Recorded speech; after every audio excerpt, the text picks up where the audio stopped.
पड़ोस में ही रहते हैं हम, कूदे भर का जोर लगा लो। বলিউড অভিনেতা রণবীর সিং এবং পরিচালক আদিত্য ধরের স্পাই থ্রিলার ধুরন্ধর 2 বিশ্বজুড়ে বক্স অফিসে এক বিশাল আলোড়ন সৃষ্টি করেছে। মুক্তির প্রথম সপ্তাহেই ছবিটি 1000 কোটি রুপির মাইলফলক অতিক্রম করে এক অনন্য রেকর্ড গড়েছে। ধুরন্ধর 2 দ্য রিভেঞ্জ তার দুর্দান্ত সাফল্য অব্যাহত রেখেছে।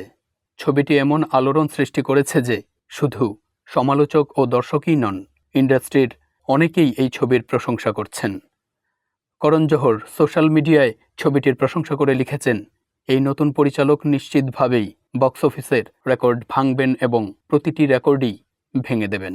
গত বছরের 5 ডিসেম্বর মুক্তিপ্রাপ্ত ধুরন্ধর ভারতে প্রায় 840 কোটি রুপি এবং বিশ্বব্যাপী 1300 কোটির বেশি আয় করে।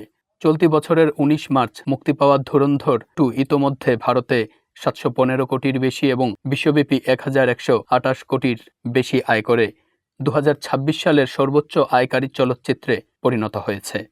আদিত্য ধর পরিচালিত এই ছবিতে অভিনয় করেছেন রণবীর সিং, আর মাধবন, সঞ্জয় দত্ত, অর্জুন রামপাল, সারা অর্জুন এবং রাকেশ বেদি। প্রথম পর্বে অক্ষয় খান্না একটি গুরুত্বপূর্ণ ভূমিকা পালন করলেও তিনি দ্বিতীয় পর্বে অনুপস্থিত ছিলেন এবং দর্শকরা তার অভাব তীব্রভাবে অনুভব করেছিলেন।